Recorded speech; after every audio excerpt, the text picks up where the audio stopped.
people who may be running small businesses or whatever. They've secured their loans with stock, housing, whatever, all these sort of assets. And when the value of these things starts to fall below what is owed to the banks, they're going to foreclose. And this is the nightmare which we saw in the 1930s and was described by Irving Fisher, of how imploding asset values forced yet accelerated selling by the banks of collateral assets, driving the values down even further. This was the crash. This is going to be just completely impossible for any further control. Markets will take over control. And I mean, at the moment, everybody's sort of hunkering down and sort of believing that the Fed will rescue us and all the rest of it. There will come a point where we panic and say, no, we've got to protect ourselves. And that will be the run on currency. Ludwig von Mises, he described the reason that socialism doesn't work. I mean, this currency, central bank digital currency, is the ultimate in terms of Marxist socialism, really.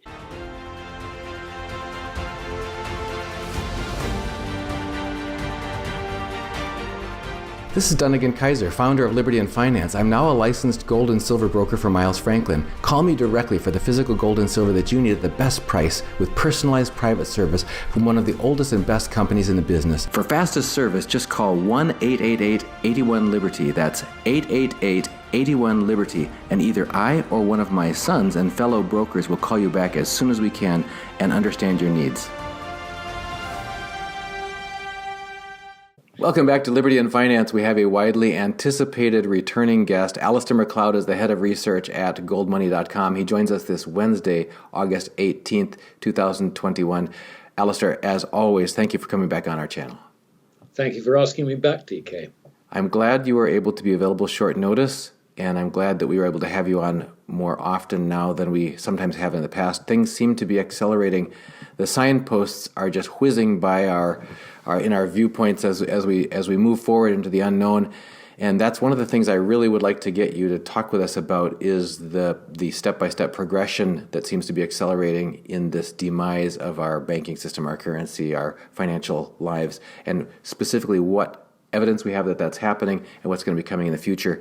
Before we get to that, just a quick hit from you, if you would. We saw the announcement coming out on the news that the country of Denmark has announced a cessation of all COVID lockdown measures, any masking requirements, any vaccine requirements, any testing requirements. There's even verbiage, I'm told, in this legislation that goes into effect October 1st, warning employers that if they use coercive or pressuring tactics to force people to do these things or to tell them that it's their duty or for the good of the others or whatever, that they could be subject to legal action for having coerced people to do these things. So it's an interesting, maybe hopefully perhaps the start of a new trend globally, we don't know. But because you're in the European theater there in the UK, wanted to get your perspective on how this is playing out locally there, the news of Denmark's cessation of COVID lockdowns and how it contrasts to what conditions you are personally experiencing in the UK and where you see this headed. Well, what you're telling me about Denmark is actually news to me. I'm delighted for the people in Denmark that their government seems to be taking, I think, a very sensible line.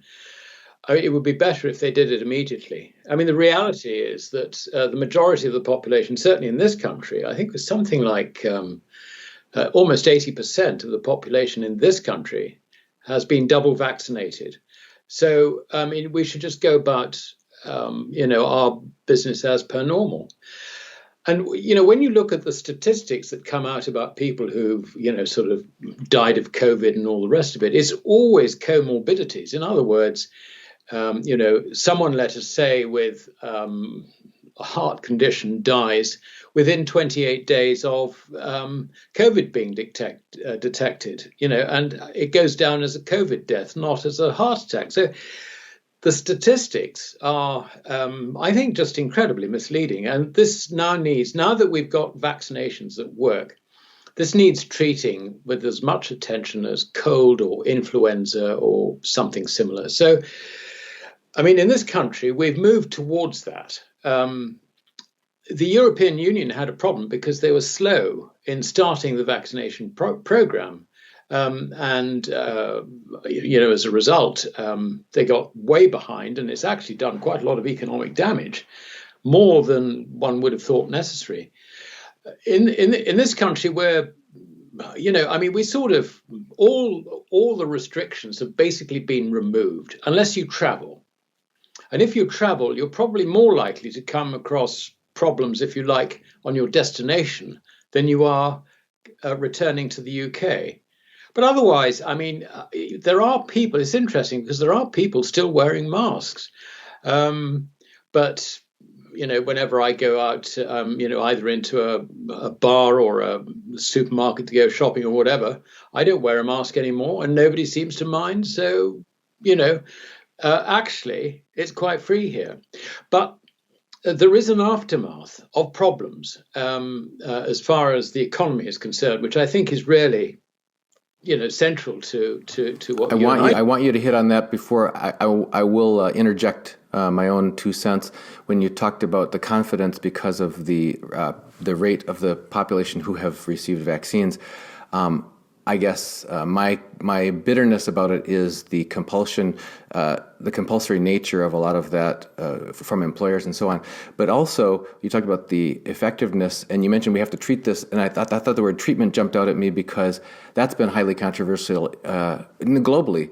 And there's like the American Frontline Doctors Association and so on who are advocating for early treatment for people. As you mentioned, we need to treat this like a cold or a flu or whatever. That there are proven low-risk, effective treatments that were withheld, that were even forbidden by different jurisdictions. The doctors couldn't treat their patients, that sort of thing. So You mentioned statistics being misleading or misguiding in terms of the actual risk. It's also the policy response, even the medical policy response, that has heightened the harmful impact of any disease if you don't let doctors treat their patients in ways that have been demonstrated to be effective. So just to say, whether the confidence comes from now we know how to treat this, or the confidence comes from, whether it's confidence in the vaccines, which is, again, both of those, there's controversial camps on both sides of that.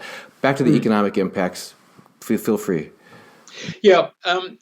Yes. I mean, if I can just backtrack a little bit, I think a lot of the problem comes from the fact that governments have tried to manipulate our response to this.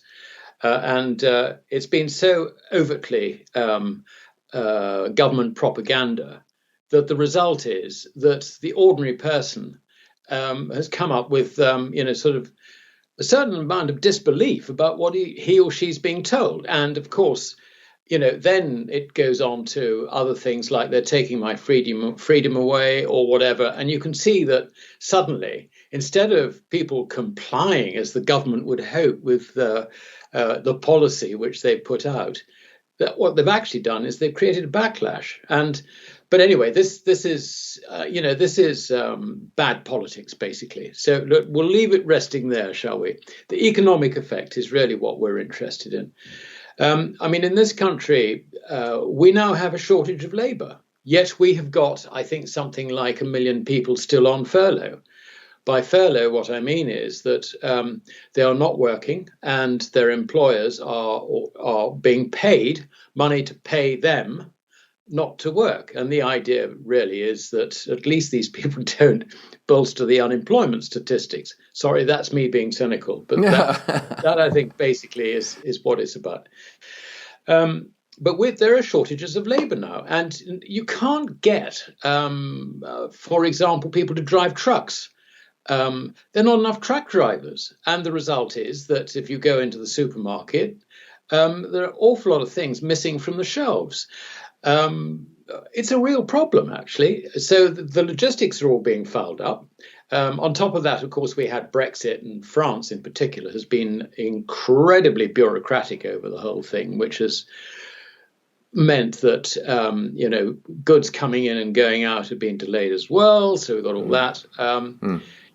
Basically, it's a mess. And we've got what they call inflation, but I call rising prices. But again, rather like your CPI, ours reflects a far lower level than what actually is happening on the street.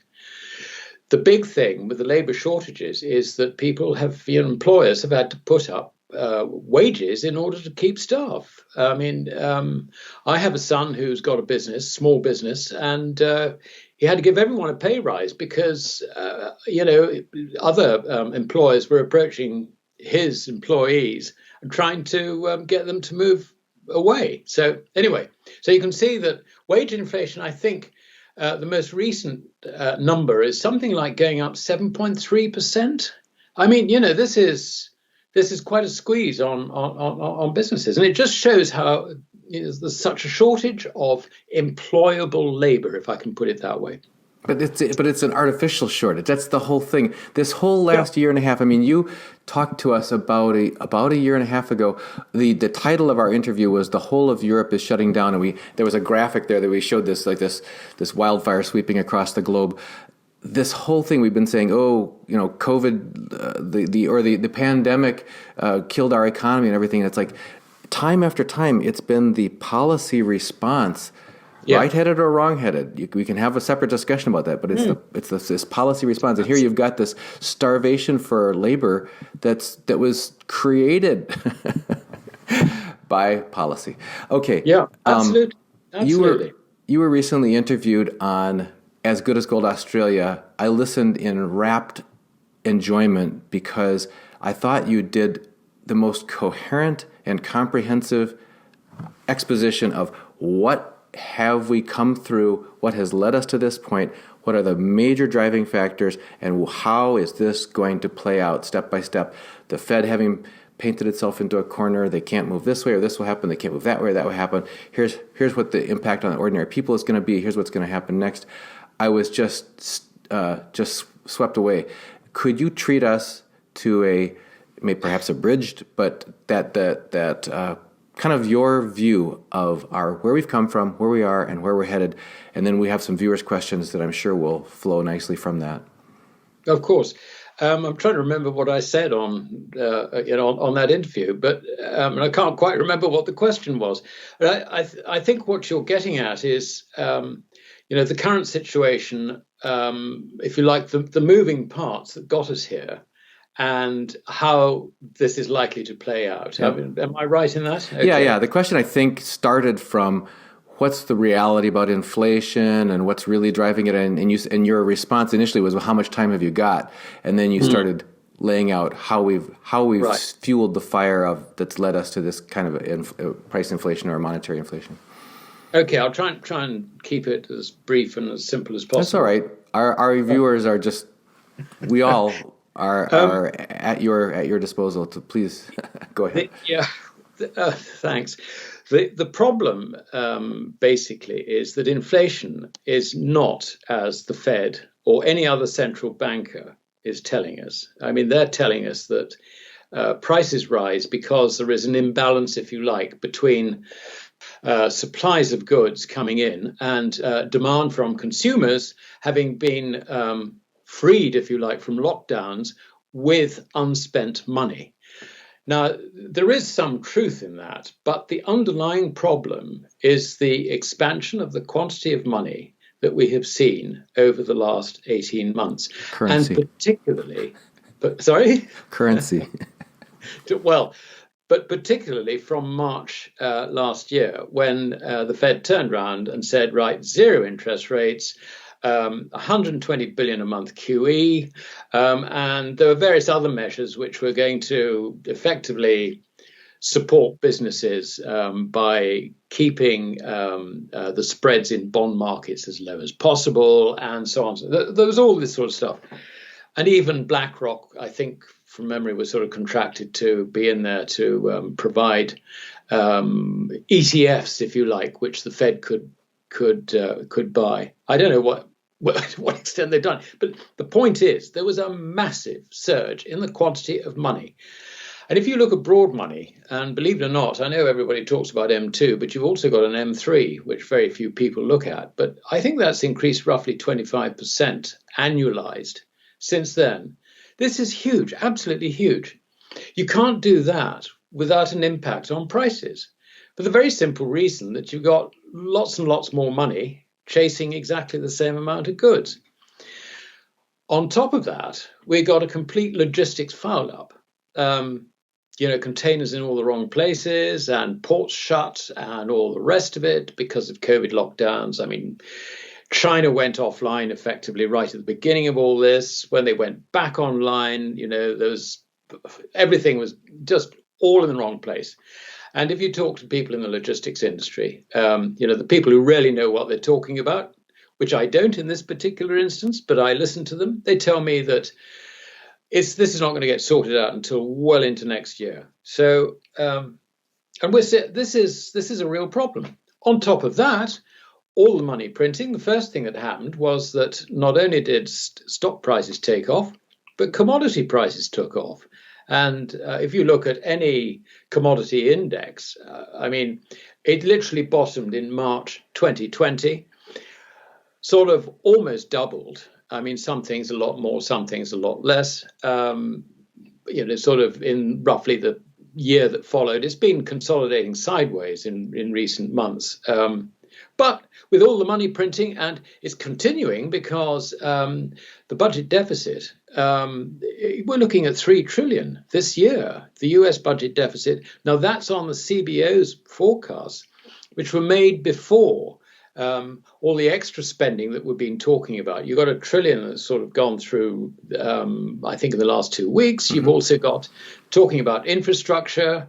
And the hope is that taxes will pay for some of that and so on. But we're talking another 3.5 trillion. Admittedly, it's not all going to happen in this particular fiscal year or indeed in next fiscal year. I guess that this is going to be spread out over the next, 2, 3, maybe 4 years. But these are huge sums. And nobody in government actually seems to care that this is being funded by debt. So this brings us to one basic question. What is debt? I mean, basically, debt is produced by either the central bank or by the commercial banking network. And the other side of that is currency. Going back to your favorite point, this is currency, not money.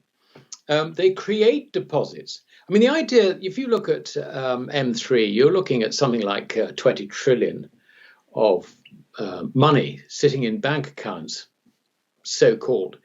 And you'd think, well, people have got a lot of money. No, they haven't. That money is purely the result of loans on the other side, loans and assets on the other side of the bank's balance sheets. This is not sort of savings that can be spent or anything like that at all. No. The whole problem is that we have got huge amounts of debt within the banking system, roughly 20 trillion, if we take the M3 as an indicator. And on top of that, you've got borrowings in the private sector. You have also got government debt. And you add those together, and you're getting very close to $100 trillion. Amazingly, on top of that, you've also got shadow banking. Now, we don't know what that figure is. And shadow banking really has sort of two sources. One is that it's sort of recycling existing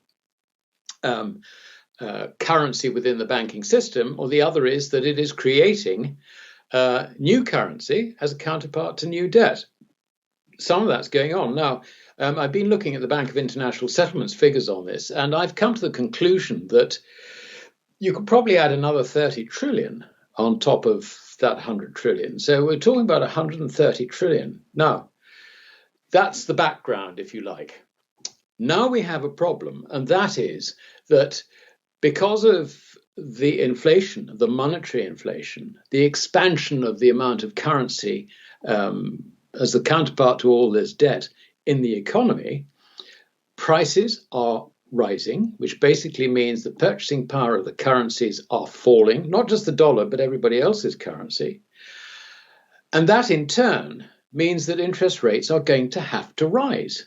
I mean, it's as simple as that. So at what rate are currencies losing purchasing power? Now, this is a question. I mean, if you look at the figures that have come out of government, we're looking at the CPI, most recent figure is 5.4%. Now, this is interesting because you're meant to be targeting 2%. And the Fed's response to this is, well, this is transitory. And they have another problem insofar as the signs are that economic growth, and I put that in inverted commas, is stalling. So what do? I mean, they're going to be looking at, the labor numbers are not going to come through at that strong. And if anything, there's a risk that you might start sort of rolling over the top and go into a recession again. Under those circumstances, they'll want to keep zero interest rates. They'll want to keep pushing money into financial markets to sort of keep the bubble going. But the problem is 5.4%. Now, do we believe 5.4%? If you go to Shadow Stats, and I know you've had John Williams on your... We're going to have him on next week. I'm so excited. Well, give him my compliments, because I think he's saying that on an unadjusted basis, going back to the way it was calculated in 1980, true rate of increase in prices is around about 13.4%. Yeah, and he was saying that when they were saying inflation was at 1.4, 1.6, 1.7%. Right. Okay, so... but I mean, the problem with this, Donegan, is that we can talk about the general level of prices as a theoretical construct, but you can't actually measure it. So this allows government to say, well, it's 5.4%, when actually a more realistic figure is considerably higher. I'm not going to say that it's 13.4% or whatever John Williams comes up with. I'm not going to say it's that. But what I will say is that the government statistics are way, way too low. If you accept that, then markets are completely mispriced. They should be priced for a rate of price inflation running considerably higher than it is, and they should be priced, therefore, for prospective interest rates being far higher than the current level. And I'm not talking 1 or 2%. If prices are increasing at 13% or whatever, then sooner or later the system's going to break. And people are then going to understand that you're looking at something over 10%. Now, if that's the case, then the basic rate of interest should be equating to something like that. But if it was to go to 10%, then the effect on government financing would be completely catastrophic. The interest cost would rise from around about 330 billion to something in the trillions. As far as the yield on everything is concerned, the hit would be taken by investors, and the investors own US treasuries, corporate bonds, equities, and all the rest of it. I mean, what happens to that? The equity market is priced for a bubble. I mean, more so than we have ever seen in history. The basic valuation background for the equity market is 0% interest rates. This has never happened before. Other markets, minus 0.5% or whatever it is in Japan or Europe. So this change in interest rate outlook is a major, major upset in the whole thing. So what does the Fed do? The Fed has got itself into this problem that on the one hand, it can see that prices are rising, and it thinks that it can probably hold out because, guess what? The economy isn't really performing that well. It looks like it's stalling. And if you're a Keynesian, then what you say is that a stalling economy basically means demand for goods is going to drop, so the pressure will come off prices. But the basic reason why prices are rising is because of the expansion of the quantity of money. And that will undermine confidence in that money. So the Fed is, sort of indulging in a whole lot of wishful thinking. And then we get the interesting thing about what happens when interest rates start rising and markets start collapsing. Well, that is the Fed's real nightmare. It really is, because above everything else, I mean, we can talk about inflation, we can talk about unemployment, but actually the Fed's real job is to keep the show on the road. And a collapsing market is not keeping the show on the road. The economic effects of that bubble being popped, I think, are absolutely catastrophic. And certainly the Fed would look at it that way. So what do they do with tapering? Well, at the moment, we're talking about the only way in which they can respond to rising interest rates, or the pressure to raise interest rates and all the rest of it, is to tighten monetary policy, which basically means you've got to start tapering your QE. No, if you want to keep the bubble going, then you've got to increase QE. So you can see that, the Fed has got some real difficulties coming up. And I'm going to be very interested to see what Jay Powell says at Jackson Hole. Yeah. So, and interestingly, I see that Christine Lagarde is not going there. I suspect because she is aware, or her officials are aware, of the problems that they're coming across on this one, and therefore the least said, the better. Bailey, our chap at the Bank of England, is not turning up. And I think it's the same there. I mean, Bailey hasn't got a clue. He really hasn't. I mean, it's frightening. He was taken on a safe pair of hands.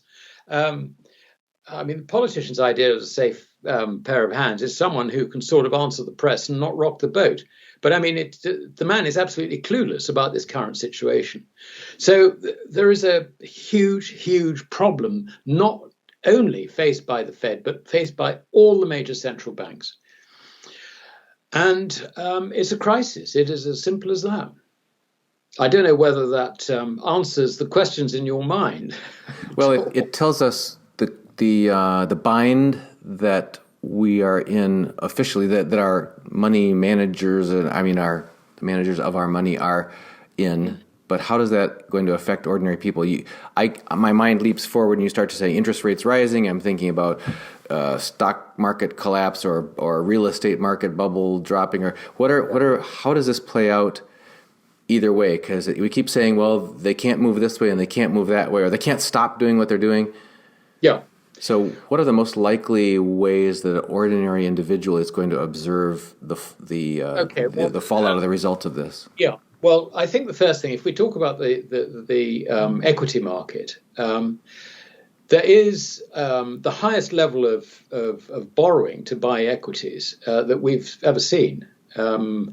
The figure at the end of July was around about $840 billion of loans. And just out of fairness, to help everybody relate to this, the way I relate to it is we've been talking about for the past couple of years now that everyone is being forced into a risk-on posture because you can't get a yield on savings, you can't get a yield on certificates of deposit, you can't get a yield on treasury bonds. So whether it's individual household or retirees, whether it's people who are managing pension funds or anybody, it seems like it's been forcing everybody into the markets to try to catch the coattails of this, the only game in town. Is that where we're and they think you can't lose because you've got the backstop of the Fed saying, don't worry, we're going to keep buying it all. Absolutely. And, the FOMO, fear of missing out, and all the rest of it. But the result of that is that investors, in the broadest sense, have borrowed something like $840 billion to go that much more long of equities. And let us imagine the bubble pops. Then what happens is that you've got $840 billion worth of calls on ordinary equities. And the effect of that is obviously to drive prices down even more rapidly than they would fall with people just withdrawing from buying and turning sellers. So it puts a acceleration or a leveraged force on the bubble, how fast the stock market bubble could go down. But doesn't it also, you implied this, I think, when you said borrowing from the This is borrowing banks. from banks, brokers, whatever. So, Yeah, this who is are going to fine. take care of themselves by automatically forcing people to sell their equity. Well, So the banks is a huge transfer for all these people who've been forced into this speculation posture. You called it investing. I guess maybe I'd call it speculation, because I know Doug Casey talks about the differences. Investors look for value that can grow, and speculators see momentum and want to jump on it. yeah. But anyway, isn't this a huge setup for a wealth transfer from ordinary people who are just trying to survive to those who are doing the lending currently to them? Well, it's not a wealth transfer because, I mean, you can literally collapse a share price. I mean, you'll have seen this with various stocks on the market, even in these times. You can collapse a share price, and what happens is that nobody benefits from that, in the sense that the value hasn't been transferred from party A to party B.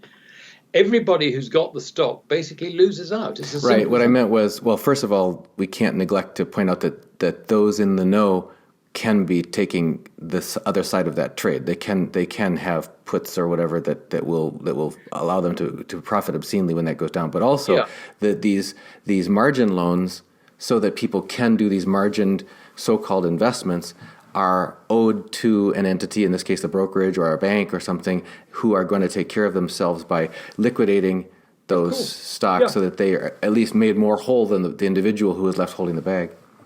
of course, absolutely. And that is the start of it, because if you look at the banking system, it has secured its loans by loans for other purposes.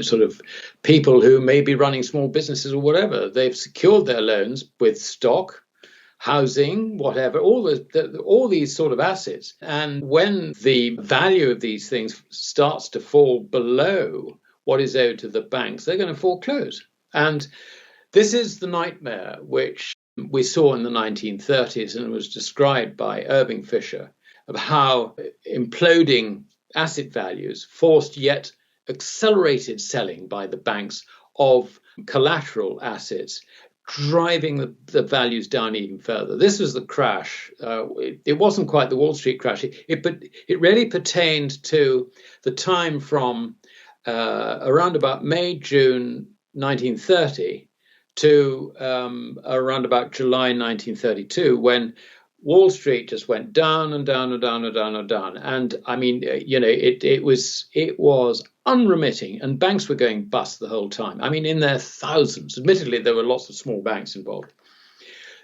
This looks like replaying, and this is the importance about all the debt there is in the system. There is so much debt in the system that the collapsing bubble that we see of financial assets that I'm predicting, or I'm certainly predicting it as a huge, great danger, and I think it is, I can't see how it cannot happen. Because it is all based on credit, and currency itself is credit. I mean, when you have those nice green notes issued by the Fed, that is a credit from the Fed, and they have issued it against an asset that they have bought on the other side of their balance sheet. Okay, so it's exactly the same as a deposit in a commercial bank, except it's on a bit of paper. The Fed is your counterparty, as opposed to, let's say, Bank of America or whoever you happen to bank with. So it is all 100% credit. Now, when you get a collapse like that, and there is nothing to back this credit but falling asset values, what happens to those credits? The answer is that they become valueless. And so what we're seeing, I think, is something that is unprecedented. I mean, I've described this before as a sort of John Law repeat. And indeed, I think that's a very, very good way of looking at it. But philosophically, you can actually take it one step further and say that the only money is gold, physical gold, where there is no counterparty risk. Everything else that purports to be money is in fact a currency which bears counterparty risk.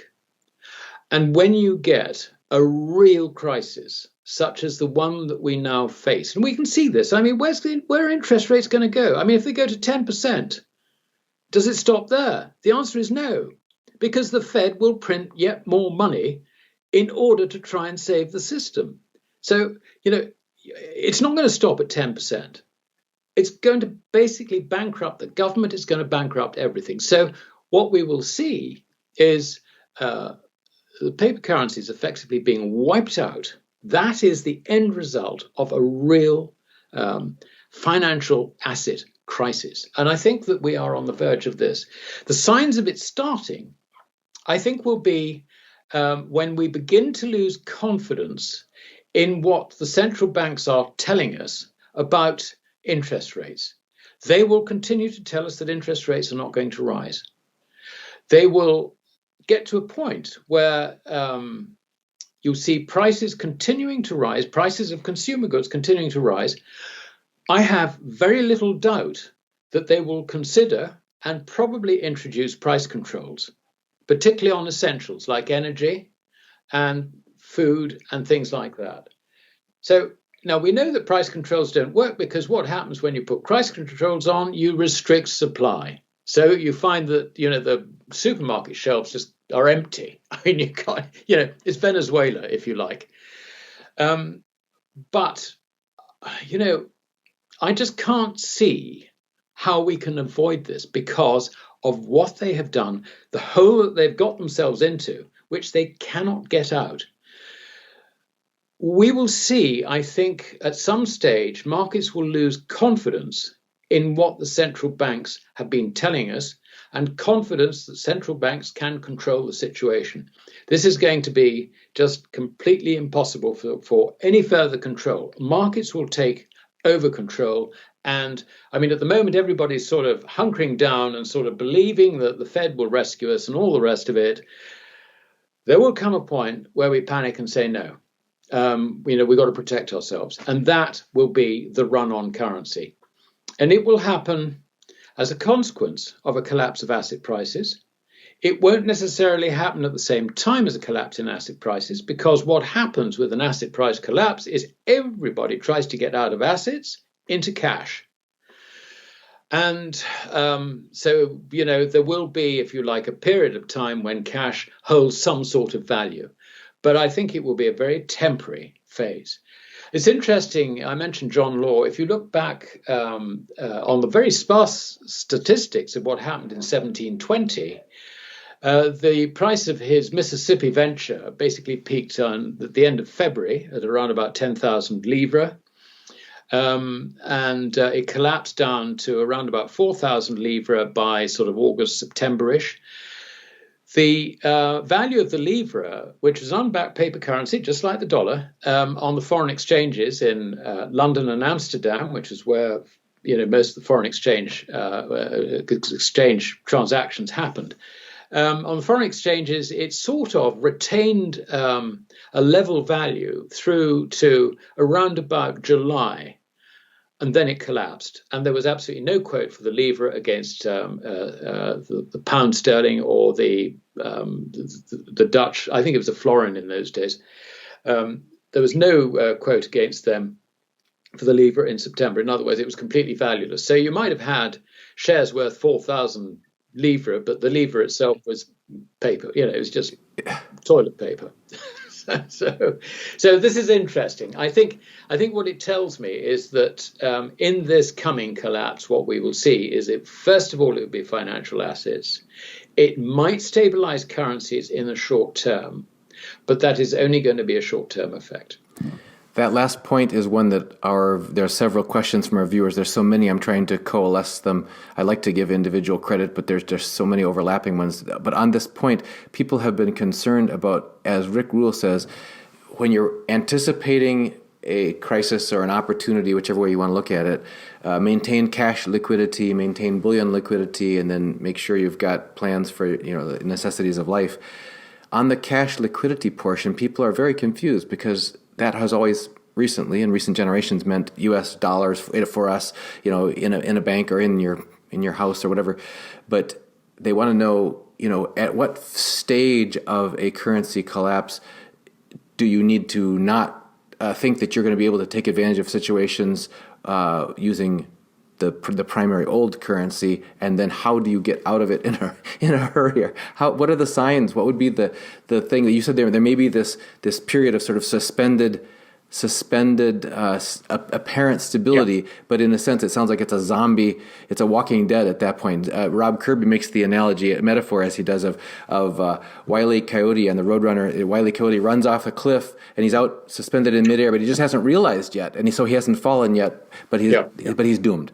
So it sounds like at some point you feel that and maybe you feel like we're already past that point of no return. The currencies are doomed, the fiat currencies, but there will still maybe this extended afterlife until everybody realizes it, and then there's rush to the exits. How does that play out? How does an ordinary person manage cash liquidity in the next few years going ahead in that kind of an environment? Well, the way I look at it is that the situation I have described is one where fiat currencies and everything in fiat currencies basically get destroyed. So what you need to do is to get out of fiat currency financial assets, or financial assets that can only be priced in fiat currencies, and get out of fiat currencies themselves. So for that reason, I would, what I personally do is I just hold on to gold and silver, physical gold and silver. And I'm not interested in, sort of income accumulating in fiat currencies. No, I just put it all into physical gold and silver. So that's my approach to it.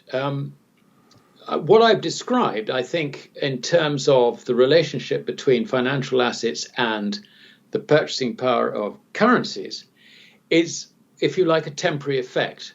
Now, I think it would be speculative to assume that that's going to happen. I mean, I can say I think that is what is likely to happen, but to actually back it with, if you like, a financial strategy, when actually what you can do is just buy gold and sit on physical gold and just let the world get on with its crisis. Then you come back at a later stage and you will be able to pick up things. And this is why, and I've said this on your show before, the example in Germany in 1923. I mean, you could have bought a 6-bedroomed house in a swanky part of Berlin for, well, in those days it was $100, which was the equivalent of slightly less than 5 ounces of gold. Yep. We've got a question right on this target from Corpro Asuf, who says, please ask Alistair where he sees the eventual purchasing power of gold and silver against housing. I believe you could buy an average house in the UK or US for 35 ounces of gold or 1,500 ounces of silver around 1980. Or does he see a Weimar situation of 5 ounces of gold buying a rather large house in the best part of the city? Yeah, I see the latter because, I mean, the 1970s, we had nasty inflation. The whole thing was pretty nasty, but things they didn't get to sort of the situation where we are today. The situation today is very, very different because they've distorted the market so much. I mean, just look at the rate of inflation, John Williams style. We're getting pretty close to where we were in the 70s, but nobody will admit to it. So, there's a very different situation in that sense. I think what happens is that, that instead of, inflation ticking up like that, we've got the sort of thing that's going to be like that. And then bang, suddenly it's going to be a realization. And I reckon that the answer basically is that you will see a collapse of currencies. And what that means is that the purchasing power of gold, measured in commodities and measured in real assets like houses and agricultural land and so on and so forth, that will go through the roof. I mean, the purchasing power of gold will go through the roof. So let me understand. Okay, I understand why the nominal price of anything real in fiat currencies would go through the roof because the fiat currency is going to zero. But you're saying comparing gold, which is a monetary asset, versus these other real assets, because of its liquidity or because of portability or all those other properties it has that they don't have. What makes that? Yeah, what I said was the purchasing power of gold. The purchasing power of gold will go through the roof. Gold will buy anything you want. As long as you've got physical gold, you'll be able to buy anything you want.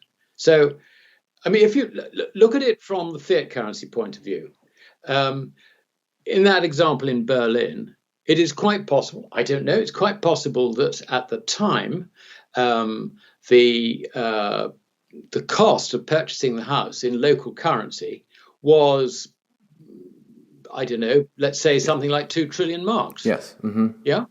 Now, so that would have gone up. I mean, you know, without understanding what's actually happened to the purchasing power of the mark, you probably, you know, it's gone up from, say, originally it might have been something like 1 million marks to 1 trillion marks. You say, well, that's done very well.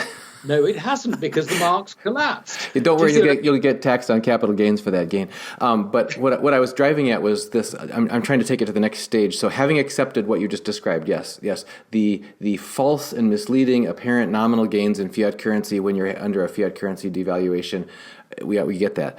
What I'm getting at is you're moving on to the next chapter and saying, now I'm going to compare gold, which is real money, versus other real assets such as productive farmland or real estate or physical homes in good condition. And the reason for that shift in purchasing power, favoring gold over all other types of real things, is due to, and I was trying to guess, is it just due to the universal liquidity and portability and things that gold has, that those, like if I'm a ranch owner, if I own a 1,000-acre horse ranch and it's a really good ranch, I can't necessarily go buy something else with it because it's not portable and it's not subdividable and it's not in the same way. Is that those other properties of gold that will make it preferred over other real things when it becomes real things versus real things and fiat's out of the picture? Well, fiat will effectively be out of the picture. Yep. But, you know, the problem, I mean, agricultural land, I think, will sort of hold its value. Okay. But if you go back to what happened in Germany in 1922-23, there was one man called Hugo Stinnes, who was known as the Inflation King. And what he did was he ended up owning about a quarter of Germany, you know, businesses and properties, factories, and estates, and all the rest of it. What happened was that ordinary people who owned productive assets, but those productive assets which did not produce anything which was exported, basically did not provide them with a sustainable living. Okay. And they had to sell these assets in order to survive. And it's particularly its housing. And there's another aspect of housing, and that is the valuation. The true valuation of housing is the yield it will get in terms of rent. But when you rent, I mean, you can fix the rent, once a year, maybe?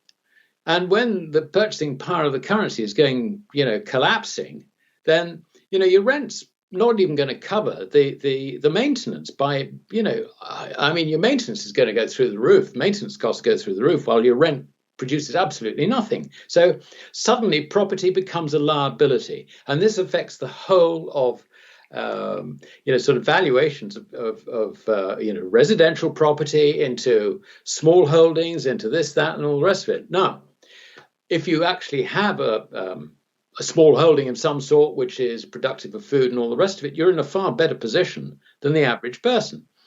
But even then, in terms of the value of that in gold, because there will be such a shortage of gold and silver for that matter, you will probably find that the price of your small holding, let's just think in those terms, the price of your small holding measured in gold and silver and whatever will be, you know, you'd be lucky if it's an ounce of gold, sort of thing. Do you see what I mean? Mm-hmm. Because of the shortage of the amount of gold.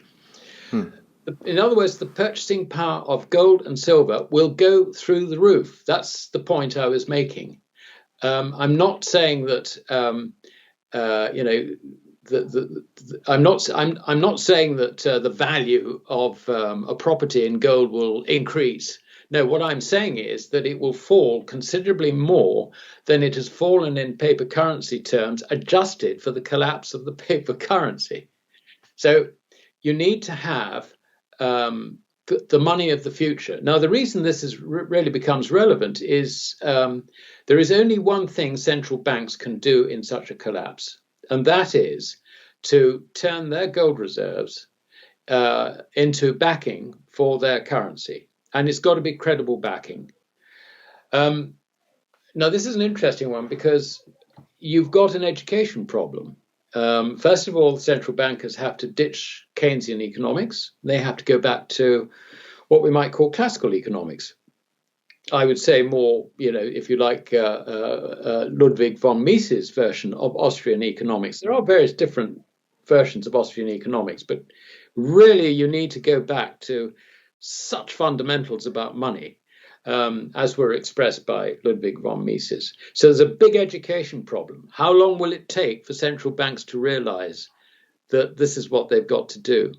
The other thing is that there is a geopolitical problem, and I can see, once the Fed sort of wakes up to, oh my goodness me, we've got to do something. We've got to back our dollar with gold, otherwise it's going to be completely worthless. You've then got the intelligence community in Langley saying, oh, hold on a minute. If we do this, because we know, it's not official, but we know that China's got 20, 30,000 tons of gold and Russia's got another 10,000 or whatever it is off balance sheet. These guys are going to get bloody rich on the back of our crisis. We can't possibly go back to a gold standard. So there's going to be a big argument, if you like, between the geopolitical planners and the money planners before something is settled. So at what level does this happen? I would have thought that the exchange rate whereby it would be fixed, and I am assuming, incidentally, that at least some of the 8,133 tons that the Treasury, US Treasury says it possesses, is actually there. I think we're probably looking at a figure of around about, somewhere in excess of $250,000 per ounce of gold.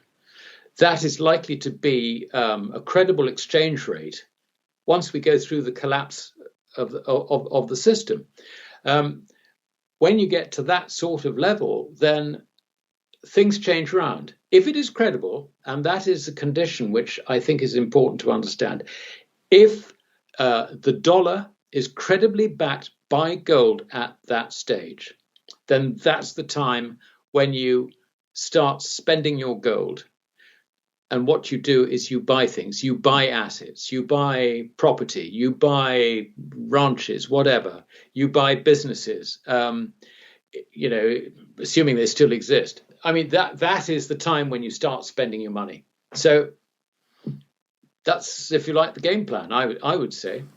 That's all a scenario that we've seen played out in history multiple times over multiple empires, over multiple millennia.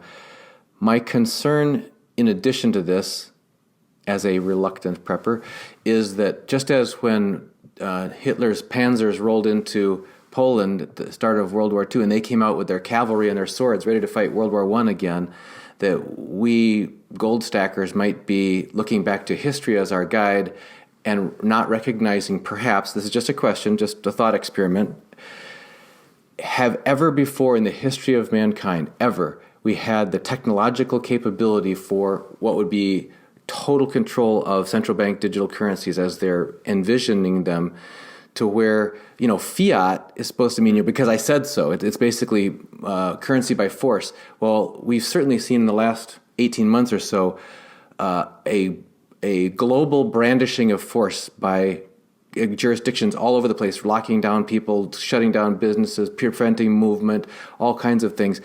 Yeah. Is it not possible that rather than a revert to, okay, now let's going to go back and do it old school like we've always done in the past, isn't it possible that there could be yet another doubling down of, okay, folks, the old system broke because of hoarders or whatever the excuse is, and now the new system is going to be CBDCs, and you're going to be glad you don't have to be in charge of anything. We'll be in charge of it for you. We're going to manage this. We're going to protect it. And you have to use it. You have no other option. This is how food is. Anything that's transacted not in this is going to be illegal. And therefore, by brute force, rather than gold and free markets, which is what you've said always will reassert itself, that you end up with central bank digital currencies and force. Yeah. I think this is a mistake that anybody who talks about resets makes, because they talk about a reset as if this is something that the authorities can do and force upon us. But the one thing that hasn't changed throughout history is human nature. And that is, if you like, the wild card in the whole thing. And that is why it won't work. We actually have a precedence for this situation. You go back to the revolution in France in, what was it, 1782, round about then. At that time, just before the revolution, they introduced a new form of money called the assignat. And the assignat, it was a very good idea to begin with, sort of thing. It was meant to be a bond which could be used as money, and it paid something, I think, like 3% interest. But they couldn't resist issuing more and more of these things. And the result was that the purchasing power of the assignat went down and down and down. And historians miss this point. I think that it was the collapse of the assignat that really led to the French Revolution. The revolutionary government then followed this up by getting rid of the dreaded assignat by introducing a new currency called the mandat territoriaux. And the territoriaux collapsed within 6 months.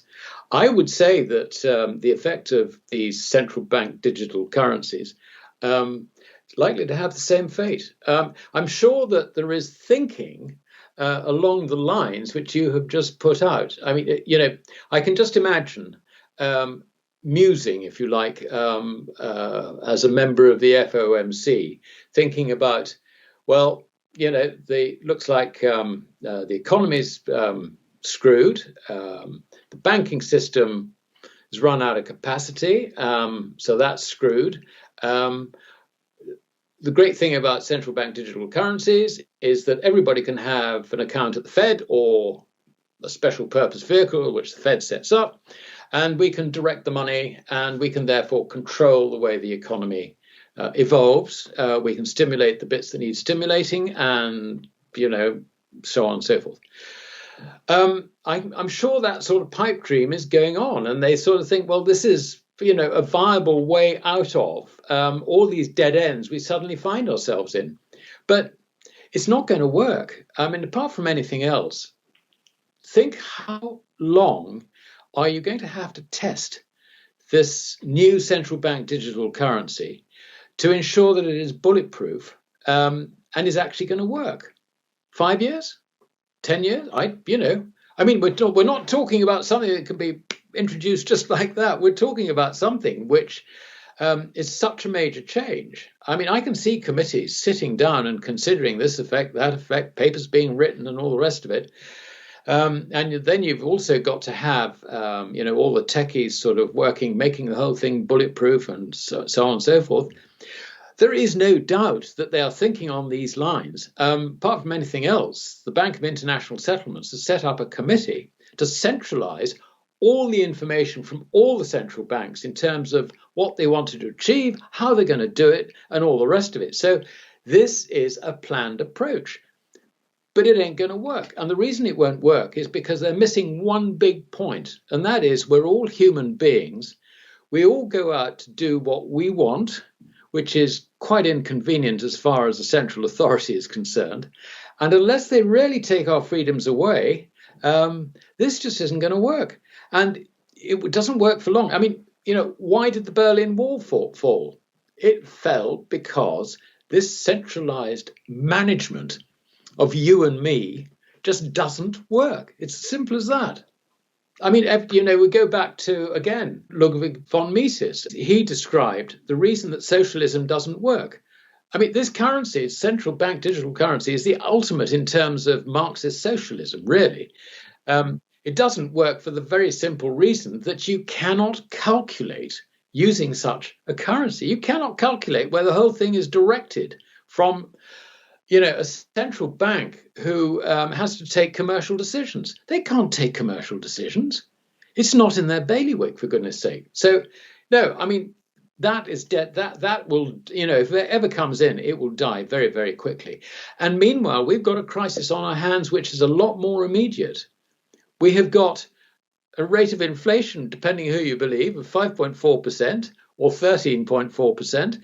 And on top of that, it's continuing to rise. We've still got logistical problems. We've got lack of labor. People, businesses in America and in this country are having to sort of say, come for an interview. We'll give you $500 if you just turn up. No, this is an immediate problem. It is not something that can be sort of satisfied, sorted out after the committees have met and the techies have sorted this wrinkle out and that. Forget digital currency. Forget the central bank digital currencies. That is, I think, a red herring. Well, it certainly will be interesting. I think a lot of the things that have happened in the past 2 years would have been unthinkable to us 3 years ago. We talked about them as perhaps distant future. So it's going to be very important to stay aware so that we can be prepared and position ourselves appropriately, take care of our families, take care of our communities. Alistair, as always, on behalf of our viewers, we just are so grateful for your presence here on Liberty and Finance. That's very much my pleasure, DK.